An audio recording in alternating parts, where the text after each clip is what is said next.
રામ રામ. અશ્વ મારા આત્માના એક નવા એપિસોડની અંદર હું આપ બધાનું સ્વાગત કરું છું.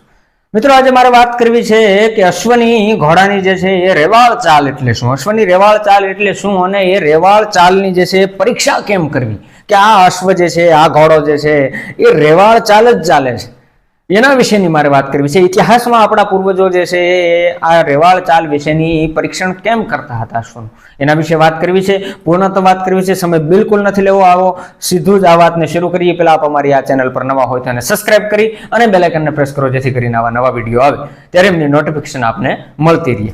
તો વાત કરીએ તો મિત્રો, અશ્વમાં ઘણી બધી ચાલો આવે છે. ઘોડાઓ જે છે, અશ્વ જે છે એમાં ઘણી બધી જે છે એ ચાલો આવે છે. અશ્વ જે છે એ પોતે પોતાના વિસ્તારની દ્રષ્ટિએ, ત્યારબાદ તેમની નસલની દ્રષ્ટિએ પોતપોતાની અલગ અલગ ચાલ ચાલવામાં મશરૂફ હોય છે, માહેર હોય છે, અને એની ચાલથી જ એમની ઓળખ થતી હોય છે. એમની ચાલથી જ જે છે એ લોકો એમને જાણતા થયા હોય છે.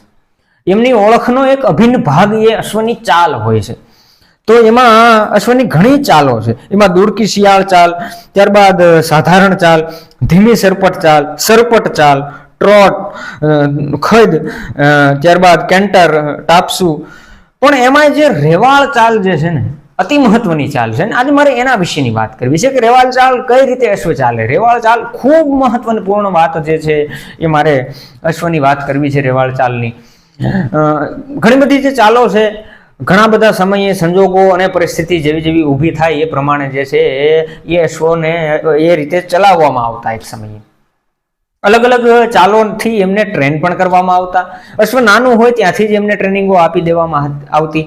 એવી રીતે કાઠિયાવાડી ઘોડાઓ અને ખાસ કરીને મારવાડી ઘોડાઓ પણ જે છે આ રેવાળ ચાલ ચાલવામાં ઘણા બધા મશહૂર છે. એમની ઓળખનો એક અભિન્ન ભાગ જે છે એ આ રેવાળ ચાલ છે, કાઠિયાવાડી અને મારવાડીમાં. એમાં કાઠિયાવાડી ઘોડા તો ખાસ કરીને કાઠી દરબારો દ્વારા જે પ્રશિક્ષણ આપવામાં આવ્યું તો એમને ઘણી બધી ચાલોની ટ્રેનિંગો આપવામાં આવી હતી, કારણ કે એ ઘોડાઓ તો એ વખતે યુદ્ધ ઉપયોગી ઘોડાઓ હતા. કાઠિયાવાડની જે 36 પ્રકારની ઘોડીઓની જે જાત હતી, એ 36 જાતોમાંથી ઘણી બધી જાત તો એટલી બધી મહત્વપૂર્ણ જાતો હતી જે ફક્ત ને ફક્ત યુદ્ધ માટે એમને ટ્રેન કરવામાં આવતી. ઘણા લોકો હતા એમને ઘોડસવારી માટે, ફક્ત રેસ માટે જેમ કહેવાય કે ટ્રેન કરવામાં આવતા. એવી રીતે આ એક રેવાળ ચાલ છે કે જેનાથી અસવાર જે હોય છે, અશ્વ સવારી કરતો વ્યક્તિ હોય છે, એને પોતાને ઓછામાં ઓછો થાક લાગે આ રેવાળ ચાલથી. એના કારણેની આ એક ચાલ જે છે અશ્વને શીખવવામાં આવતી. અને કાઠિયાવાડી ઘોડા જે છે એ ખૂબ જે છે સહજતાથી, સહેલાઈથી આ ચાલ શીખી જતા અને એમને ગ્રહણ કરી લેતા. એટલે આ એક એવી ચાલ વિશેની માહિતી જે છે એ મારે આપવી છે.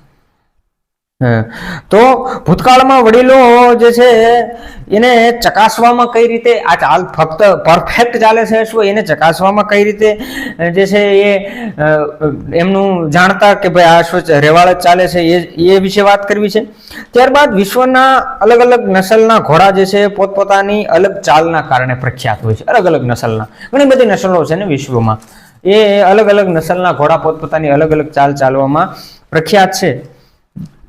જે તે નસલની ચાલ જે છે એ જે તે નસલની ઓળખમાં મહત્વનો ભાગ ભજવે છે. જેમ કાઠિયાવાડીમાં રેવાળ ચાલ મહત્વનો ભાગ ભજવે છે. આ ચાલ અસવાર માટે મેં જેમ કીધું એમ આરામદાયક છે. એમ રેવાળ ચાલ જે છે એ વાત કરીએ હવે કેવી હોય છે. તો રેવાળ ચાલ જે છે એ પહેલા તો ધીમી, અંકુશવાળી, 3 તાલવાળી ચાલ છે. આ ચાલમાં જે છે આગળનો અને તેની સામેની બાજુમાં પાછળના પગની જોડ બને છે. ત્યારબાદ એક તાલ ઉત્પન્ન થાય છે. બીજા એકાંકી પગના તાલની વચ્ચે જે છે એ પડે છે. રેવાળ ચાલ આગળના દોરતા પગ અને તેની વિરુદ્ધના પાછળના પગ પર ખાસ ઘસારો ઊભો કરે છે, જેથી દોરવણી અવારનવાર બદલતી રહેવાનું મહત્વ છે. આગળના પગથી શરૂ કરી ટૂંકો પગલા ઝડપથી ભરી વારા ફરતી તમામ પગને થોડા વાળીને મૂકવાથી આ ચાલ ચાલવામાં આવે છે. એટલે એ રીતે જે છે એ આ ચાલ ચાલવામાં આવે છે. હવે અશ્વ જે છે એ પોતાના શરીરના તમામ સ્નાયુઓનો વધુમાં વધુ ઉપયોગ કરી અને જે છે એ સ્નાયુને સંકળામણમાં મૂકીને આ ચાલ ચાલે છે. હવે આ ચાલ ચાલવામાં અશ્વને ઘણી બધી તકલીફ પડે છે, પણ ઘણું બધું કષ્ટ થાય છે, પણ અશ્વ ઉપર બેઠેલા અશ્વ સવારને જે છે એ આમાં ખૂબ સહજતા રહે છે અને એમના શરીરને જે છે એ થડકા ઓછા લાગે છે. એ રીતે જે છે આ રેવાળ ચાલ જે છે એમનું મહત્વ છે. હવે વાત કરીએ કે આ તો વાત થઈ રેવાળ ચાલ, અશ્વ આ રીતે ચાલે, અશ્વમાં આ રીતે અને એક રીતે એમને ટ્રેન કરાયેલું હોય એ રીતે એ રેવાળ ચાલ ચાલે. પરંતુ હવે એ પૂર્ણતઃ રેવાળ જ ચાલે છે એવું જે છે પરીક્ષણ કરવું હોય તો કઈ રીતે કરી શકાય?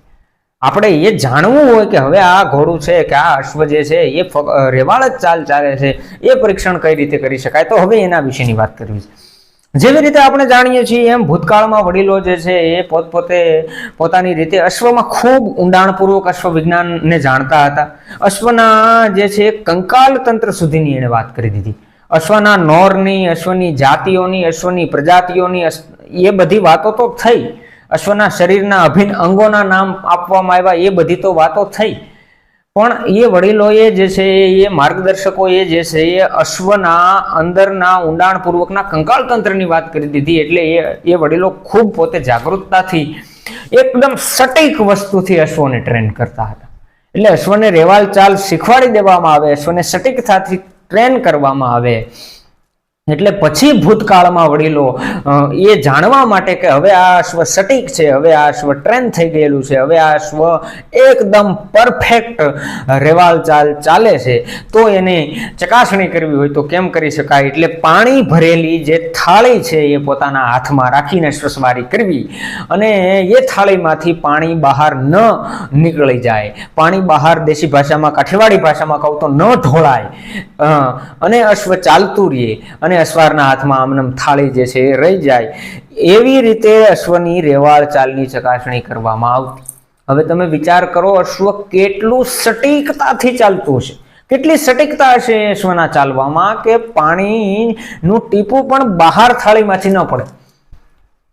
અધૂરી પાણીની થાળી ભરી દેવાની અને પાણીની અધૂરી થાળી ભરી, અડધી થાળી ભરી અને અશ્વ ઉપર આરૂઢ સવાર થઈ જવાનું અને પછી સવાર થઈ અને અશ્વને રેવાળ ચાલ ચાલતું કરવાનું અને એ થાળીમાંથી એક પણ ટીપું પાણીનું બહાર ન પડે, એને પરફેક્ટ રેવાળ ચાલ ચાલી કહેવાય.